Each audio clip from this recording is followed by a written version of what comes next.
राधा स्वामी जी। आज की वीडियो में हम बात करेंगे संत सतगुरु के लक्षण क्या होते हैं। तो आइए वीडियो शुरू करते हैं। परमात्मा के समान ही परमात्मा के रूप संत सतगुरु के लक्षणों का वर्णन नहीं किया जा सकता।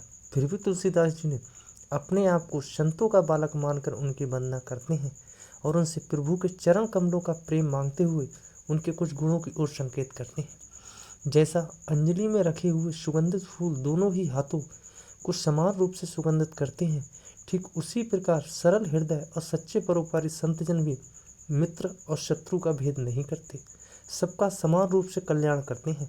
उनके मन में तिल भर भी सांसारिक तृष्णा या कामना नहीं होती। पानी को अलग करके दूध को ग्रहण करने वाले हंस की तरह बेगुण और दोष से भरे हुए इस संसार में दोष का त्याग करके केवल गुण का ही ग्रहण करते हैं। कहते हैं सच्चा संत वही है जो मैं और मेरी की भावना से ऊपर उठ चुका है और जिसका हृदय ज्ञान के सूर्य से सदा जगमगाता रहता है। वह सांसारिक सुख दुख से सुखी या दुखी नहीं होता। संसार को मृग तृष्णा के समान झूठा जानकर और अपनी इंद्रियों को वश में रखकर वह अपने चित्त को अनन्याय भाव से एकमात्र परमात्मा में लीन किए रहता है। लोक परलोक के सुख की परवाह न करते हुए वह सदा नाम के रंग में रंगा रहता है और अपने मन को सदा सुमरन में लगाए रखता है। ऐसे संत जनों की तुलना भला उन कलीन मनुष्यों से कैसे की जा सकती है जो सदा अभिमान की अग्नि में जलते हैं। तुलसीदास जी सबको अच्छी तरह देख परख कर कहते हैं कि संसार की सभी वस्तुओं से अछूते रहने वाले और सदा परमात्मा में एक रस होकर लीन रहने वाले संतजनों के समान और कोई नहीं। पर ऐसे संतजन इस संसार में बिरले ही मिलते हैं। राग देश और तृष्णा को त्याग कर शील संतोष धारण करने वाले संतजन ही जीवों का संसार सागर के पार ले जाने वाले जहाज हैं। इसलिए तुलसीदास जी को एकमात्र परमात्मा के रूप संत सतगुरु का ही भरोसा है। जैसे पपीहा को एकमात्र स्वाति की बूंद की ही आस रहती है। कहते हैं सोजन जगत जहाज है जाके राग ना दोष और तुलसी तृष्णा त्याग के गहे शील संतोष। एक भरोसो एक बल एक आम विश्वास राम रूप स्वाति जल चातक तुलसीदास। कहते हैं संत परोपकारी होते हैं। आज के सत्संग की वीडियो राधा स्वामी सत्संग व्यास नाम भक्ति गोस्वामी तुलसीदास की पुस्तक से ली जा रही है। वचन तुलसीदास जी के हैं। सारे सत्संगी भाइयों से निवेदन है कि हमारी वीडियो अंत तक सुने और वीडियो पसंद आए तो चैनल को सब्सक्राइब करें, वीडियो को लाइक करें और वीडियो को अधिक से अधिक शेयर करें ताकि सबको इसका लाभ प्राप्त हो सके। और कमेंट करके बताएं कि उन्हें यह वीडियो कैसी लगी।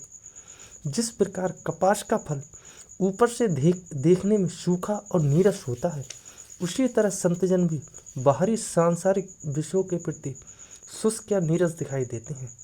पर जिस प्रकार कपास के फल के अंदर स्वच्छ रुई भरी होती है, ठीक उसी प्रकार संतजन भी अंदर से निर्मल और स्वच्छ होते हैं। जैसे कपास लोड़े जाने, धुने जाने, काते जाने और बुने जाने का कष्ट सहकर भी कपड़े का रूप धारण करके दूसरों का शरीर ढकता है, वैसे ही संतजन भी स्वयं अनेक कष्ट झेलकर दूसरों को सदा दोषों से बचाते हैं और उनका उपकार करते हैं। जैसे कुल्हाड़ी चंदन के वृक्ष को काटती है, किंतु चंदन का वृक्ष अपने स्वभाववश उसे काटने वाली कुल्हाड़ी को भी अपनी सुगंधे ही देता है, ठीक वैसे ही संतजन अपना आहित करने वाले का भी हित ही करते हैं। चंदन का आहित करने के कारण दुष्ट कुल्हाड़ी को दहकती आग में तपाकर हथौड़े से पीटा जाता है, जबकि चंदन को देवताओं के माथे पर चढ़ाया जाता है। संत सदा विषयों से निर्पलित रहते हैं। शील और सद्गुणों की तो बेमानो खान ही होते हैं। अपनी निंदा स्वति या सुख दुख वे समभाव से रहते हैं। वे केवल दूसरों के दुख से ही दुखी और उनके सुख से सुखी होते हैं। उनका चित्त अत्यंत कोमल होता है और दीनों पर वे सदा दया करते हैं। स्वयं मान रहते हुए भी सबको मान प्रदान करते हैं। काम से सर्वदा अछूते रहकर वे सदा नाम की साधना में लगे रहते हैं। मन इंद्रियों को वश में रखकर वे सदाचार के पालन में सदा अड़िग रहते हैं और कभी किसी को कठोर वचन नहीं बोलते। आगे बताते हैं मन, वचन और कर्म में से सदा परोपकार में लगे रहना ही संतों का स्वभाव है। जिस प्रकार सूर्य और चंद्रमा का उदय संसार का अंधेरा दूर करने और उसे सुखी बनाने के लिए होता है, ठीक उसी प्रकार संतों का आगमन भी जीवों का अज्ञान मिटाने और उन्हें आनंदित करने के लिए ही होता है। संतों की उपमा वृक्ष, नदी, पहाड़ और धरती से की गई है, जो सब कुछ सहकर भी अपने परोपकार का व्रत निभाने में लगे रहते हैं। वृक्ष अपने ऊपर पत्थर मारने वालों को भी फल देता है। नदी अपने अंदर स्नान करने वाले की गंदगी साफ करके उसे शीतल जल प्रदान करती है। पहाड़ अपने खोदने वाले को बहुमूल्य रत्न देता है और धरती अपने खोदने वाले को अन्न से भर देती है। इसी प्रकार संतजन अपना आहित करने वाले का भी सदा कल्याण ही करते हैं। संतों के कोमल चित्त की उपमा कवियों ने मक्खन से की है, पर तुलसीदास जी इसमें त्रुटि दिखाते हुए कहते हैं कि मक्खन तो स्वयं को तपाए जाने पर पिघलता है, पर संतों का हृदय इतना अधिक कोमल होता है कि वह दूसरों के ताप यानी कष्ट से पिघल जाता है। फिर भी दुष्टों के कठोर वचन को संत पर्वत की तरह सख्त बनकर शांत भाव से सह लेते हैं। उनका हृदय मोह और अभिमान से सर्वथा रहित रहता है। बादलों से रहित निर्मल आकाश को की तरह सभी सांसारिक आशाओं से रहित उनकी निर्मलता सदा सुभोभित बनी रहती है। आगे कहते हैं, सच्चे संत षड विकारों पर विजय प्राप्त किए हुए होते हैं, जैसे काम, क्रोध, लोभ, मोह। वे पूरी तरह निष्पाप, निष्काम और निर्लोभ होते हैं। उनकी खुराक थोड़ी होती है और सत्य को उनके जीवन का सार होता है।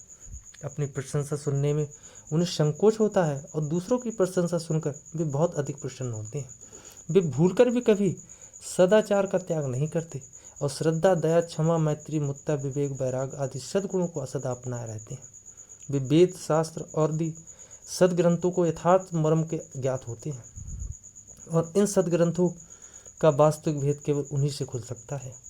जब संत सद्गुरु उपदेश देते हैं तो उनकी सार गर्भित वाणी तथा उसकी मधुरता बरबस हृदय को आकृष्ट कर लेती है और उसकी कोमलता से कठोर हृदय भी पसीज उठता है। उनके वचनों से मानो अमृत बरसता है और उनके अनुभव से निकले वचन सीधे हृदय में प्रवेश कर जाते हैं। तो आज के सत्संग की वीडियो यहाँ पर ही समाप्त हुई। सारे सत्संगी भाइयों से पुनः निवेदन है कि वीडियो अच्छी लगी हो तो चैनल को सब्सक्राइब करें, वीडियो को लाइक करें और अधिक से अधिक वीडियो शेयर करें और हमें कमेंट करके बताएं कि उन्हें यह वीडियो कैसी लगी। राधा स्वामी।